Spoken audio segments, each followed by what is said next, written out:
രാഹുൽ മാങ്കൂട്ടം നേരത്തെ തന്നെ youth Congress president സ്ഥാനത്ത് നിന്ന് രാജിവെച്ചു. ഈ ആരോപണത്തിൻ്റെ അടിസ്ഥാനത്തിലാണ് രാജി പ്രഖ്യാപിച്ചത്. ആ രാജി പ്രഖ്യാപനത്തോടു കൂടി തന്നെ അദ്ദേഹം തെറ്റ് ചെയ്തു എന്നുള്ളതിൻ്റെ സ്ഥിരീകരണമാണ്. തുടർന്ന് കോൺഗ്രസിനകത്തു നിന്ന് തന്നെ നിരവധി അഭിപ്രായങ്ങൾ ഇതുമായി ബന്ധപ്പെട്ടുകൊണ്ട് ഉയർന്നു വന്നിട്ടുണ്ട്. അതെല്ലാം കോൺഗ്രസ്സാണ് പരിഗണിക്കേണ്ടത്. കോൺഗ്രസിൻ്റെ നിലപാടിൻ്റെ അടിസ്ഥാനത്തിലാണ്. ഈ രാഷ്ട്രീയ പ്രവർത്തകർ പൊതുപ്രവർത്തകരെല്ലാം ആകുമ്പോൾ ഒരു പൊതു ജീവിതത്തിൽ കാത്തു സൂക്ഷിക്കേണ്ടുന്ന മാന്യതയുടെ ഒരു പ്രശ്നമുണ്ട്. അത് കാത്തു സൂക്ഷിക്കുക എന്നുള്ളത് സമൂഹം പ്രതീക്ഷിക്കുന്നതാണ്. എന്നാൽ രാഹുൽ മാങ്കൂട്ടത്തിൻ്റെ പ്രതികരണങ്ങൾ ഓരോന്ന് ശ്രദ്ധിച്ചു കഴിഞ്ഞാൽ അദ്ദേഹം കൂടുതൽ ധിക്കാരപരമായ നടപടികളിലേക്ക് പോകുന്നു. ജനങ്ങളെ അവഹേളിക്കുന്നു, ജനങ്ങളെ അപമാനിക്കുന്നു, ജനങ്ങളെ പരിഹസിക്കുന്നു. ഈ നിലപാടാണ് അദ്ദേഹം തുടർന്നുകൊണ്ടിരിക്കുന്നത്. അത്തരത്തിലൊരു സന്ദർഭത്തിലാണ് അദ്ദേഹത്തിൻ്റെ രാജി ആവശ്യപ്പെടുന്നത്. പല കോണുകളിൽ നിന്നും രാജി ആവശ്യപ്പെട്ടിട്ടുണ്ട്. പിന്നീട് ഈ കാര്യത്തിൽ തീരുമാനമെടുക്കേണ്ടത് കോൺഗ്രസ്സാണ്. കോൺഗ്രസിൻ്റെ തീരുമാനം ഒരു ധാർമ്മികതയുടെ പ്രശ്നമാണ് ഉയർത്തുന്നത്. ധാർമ്മികമായ മൂല്യങ്ങൾ ഉയർത്തിപ്പിടിക്കുന്നുണ്ട് എങ്കിൽ കോൺഗ്രസ്സാണ് ഈ കാര്യത്തിൽ ഉറച്ച നിലപാടെടുക്കേണ്ടത്. അതാണ് ഈ കാര്യത്തിലുള്ള പ്രശ്നം. അതുകൊണ്ട് ഇതൊക്കെ ജനങ്ങളുടെ മുമ്പിൽ വരുന്ന പ്രശ്നമാണിത്.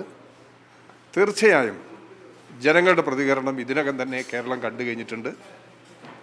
അപ്പോൾ അതെല്ലാം മനസ്സിലാക്കി തുടർന്നുള്ള നിലപാടുകൾ കേരള രാഷ്ട്രീയത്തിൽ സ്വീകരിക്കാൻ കഴിയും എന്നതാണ് ഞാൻ പ്രതീക്ഷിക്കുന്നത്. ഉപതെരഞ്ഞെടുപ്പിനെ ഭയന്നിട്ടാണ് ഇത്തരത്തിലൊരു നടപടി കോൺഗ്രസിൽ എത്തിയത്. അതായത് രാജി ആവശ്യം വനിതാ നേതാക്കളടക്കം വളരെ ശക്തമായി ഉന്നയിച്ചതാണ്.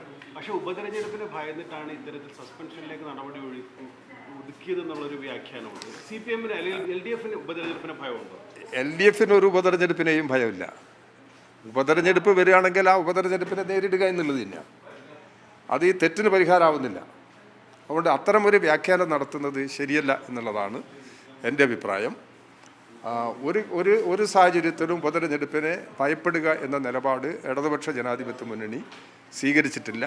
തെരഞ്ഞെടുപ്പ് വന്നു കഴിഞ്ഞാൽ തെരഞ്ഞെടുപ്പിനെ നേരിടുക എന്ന നിലപാടാണ് ഇടതുപക്ഷ ജനാധിപത്യ മുന്നണി കഴിഞ്ഞ കാലങ്ങളിൽ ഇപ്പോഴും സ്വീകരിക്കുന്ന സമീപനം അതാണ്. പക്ഷേ ഇനി ഒരു വർഷം പോലും ഇല്ല നിയമസഭാ തെരഞ്ഞെടുപ്പിന്. അപ്പോൾ ഈ ഒരു ഒരു ഉപതെരഞ്ഞെടുപ്പ് വേണ്ടി വന്നാൽ അതിനോട് യോജിക്കുന്നു. ഇത് ഈ ഉപതെരഞ്ഞെടുപ്പ് ബോധപൂർവ്വം ഉണ്ടാക്കി തീർക്കല്ലോ.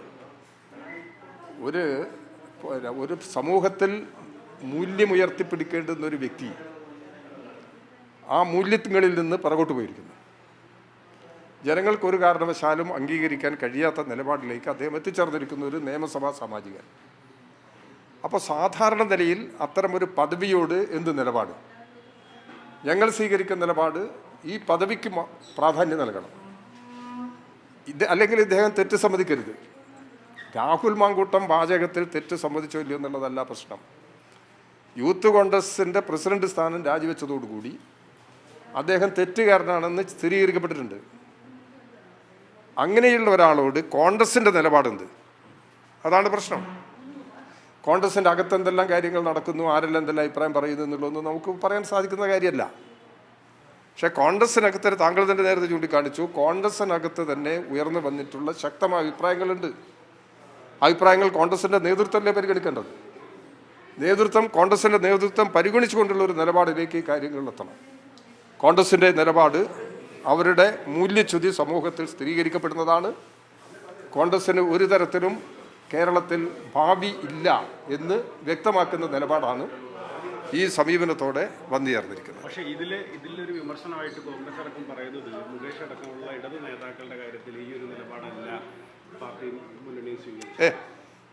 ഒരിക്കൽ പോലും CPM ഇടതുപക്ഷ ജനാധിപത്യ മുന്നണിയോ ആര് തെറ്റ് ചെയ്ത് കഴിഞ്ഞാലും ആ തെറ്റിനെ ന്യായീകരിക്കുന്ന സമീപനം സ്വീകരിച്ചിട്ടില്ല. ഈ പ്രശ്നങ്ങളിലെല്ലാമുള്ള വ്യത്യസ്തത അവർ മനസ്സിലാക്കുന്നില്ല എന്നുള്ളതാണ് പ്രശ്നം. ഇനി ഒരാൾ തെറ്റ് ചെയ്ത് കഴിഞ്ഞാൽ വേറൊരാൾ തെറ്റ് ചെയ്യുന്നതിന് ന്യായീകരണമാണോ അത്? അങ്ങനെ രാഷ്ട്രീയ നിലപാട് സ്വീകരിക്കുന്നത് കരണീയമാണ്. യഥാർത്ഥത്തിൽ അത് ശരിയായ സമീപനമല്ല. അപ്പോൾ അത് ഞങ്ങളുടെ പൊസിഷൻ എല്ലാ സന്ദർഭങ്ങളിലും വ്യക്തമാക്കിയിട്ടുണ്ട്.